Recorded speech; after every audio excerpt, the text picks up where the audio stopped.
अस्सलाम वालेकुम स्टूडेंट्स, मैं हूं आपका फिजिक्स टीचर ज़िशान मुनीर। आज का हमारा टॉपिक लेंस के टाइप्स पे है। बेसिकली दो तरह के लेंस होते हैं हमारे पास, एक कनकेव और एक कन्वेक्स लेंस होती है। आपके सामने नजर आ रहे हैं। प्रीवियसली हमने इनके बारे में पढ़ा था और ये आपको पता है कि कौन कौन सी लेंस हैं और किस तरह के होते हैं। कन्वेक्स लेंस जो कि एजेस से जो है थिन होते हैं और सेंटर से थिक होते हैं। इसी तरह कनकेव लेंस जो कि एजेस से थिक और सेंटर से क्या होते हैं, थिन होते हैं। इनके पार्ट्स के बारे में पढ़ चुके कि सेंट्रल पार्ट, जो सेंट्रल पॉइंट है, ये जो ओ लिखा हुआ है, ये इनका ऑप्टिकल सेंटर होता है, ठीक है। और आज हमने जो पढ़ना है प्रिंसिपल फोकस और इसकी फोकल लेंथ के बारे में पढ़ा। इनकी डेफिनेशन तो आपको पता थी। हम फोकल लेंथ किसे कहते हैं? सबसे पहले जब पैरेलल रेज किसी कन्वेक्स लेंस से पास आउट होगी, पास आउट होने के बाद वो एक पॉइंट से गुजरती हैं, कॉमन पॉइंट्स में से गुजरती हैं, जो कि स्ट्रेट लाइन में से के ऊपर ही पॉइंट होगा यहाँ पे हमारे पास, ठीक है। इसको प्रिंसिपल एक्सिस का नाम दिया हुआ है, हमने पहले पढ़ा हुआ है। ये जो सेंटर से लाइन पास हो रही है इसे कहते हैं प्रिंसिपल एक्सिस, ये आपको पता ही है, ठीक है। और ये हमेशा पॉइंट जो है प्रिंसिपल एक्सिस के ऊपर ही होगा।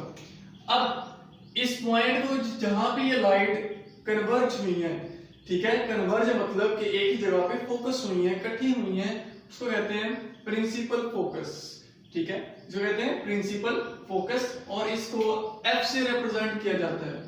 फिर उसके बाद ये अभी मैंने कहा कन्वर्ज हुई है, तो इसीलिए इस लेंस को कन्वर्जिंग लेंस कहा जाता है, कन्वेक्स लेंस या फिर कन्वर्जिंग लेंस, ठीक है। इसका दूसरा नाम है। तो आपसे पूछा जा सकता है why convex lens is called converging lens. आपके इस बुक के जो नेक्स्ट पेज पे है वहां पे मेंशन है ये। उसके बाद ऑप्टिकल सेंटर और प्रिंसिपल फोकस के दरमियान में जो डिस्टेंस है इसको हम फोकल लेंथ कहते हैं। The distance between optical centre and principal focus is called focal length. हर लेंस की अपनी होती है। इसी लेंस तरह की यानी कन्वेक्स लेंस की फोकल लेंथ ज्यादा भी हो सकती है और कम भी हो सकती है। जब ये सेंटर से ज्यादा थिक होगा, ज्यादा मोटा लेंस होगा, तो इसका जो प्रिंसिपल फोकस है वो करीब आ जाएगा, मतलब उसकी फोकल लेंथ कम हो जाएगी। अगर ये थोड़ा सा पतला होगा, ठीक है, लेट्स से कि एक लेंस जो है वो कुछ इस तरह से, ठीक है, और एक लेंस जो है इस तरह से है, दोनों ही कन्वेक्स लेंस। इसकी फोकल लेंथ जो है वो ज्यादा होगी और इसकी फोकल लेंथ क्या होगी, कम होगी, ठीक है। नेक्स्ट में है हमारे पास कनकेव लेंस। जैसे कि मैंने पहले बताया था कि सेंटर से जो है ये थिन होगा और आउटर एजेस से थिक होता है। इसमें भी जब पैरेलल रेज इसमें से गुजरती हैं तो इस लेंस में से गुजरने के बाद वो फैल जाती हैं, डाइवर्ज हो जाती हैं। डाइवर्ज मींस फैल जाना कह सकते हैं आप लोग। तो इससे डाइवर्जेंस की वजह से इसे डाइवर्जिंग लेंस भी कहा जाता है। क्या कहते हैं इसको? दूसरा नाम क्या है इसका? Diverging lens, diverging lens. Clear हो गया, ठीक है।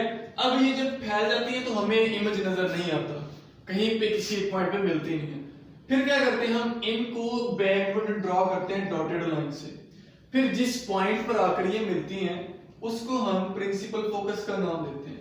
अब इस F और इस O के दरमियान में इस प्रिंसिपल फोकस और ऑप्टिकल सेंटर जो है, उन दोनों के दरमियान में जो डिस्टेंस है वो हमारे पास क्या कहलाएगा, फोकल लेंथ कहलाएगा।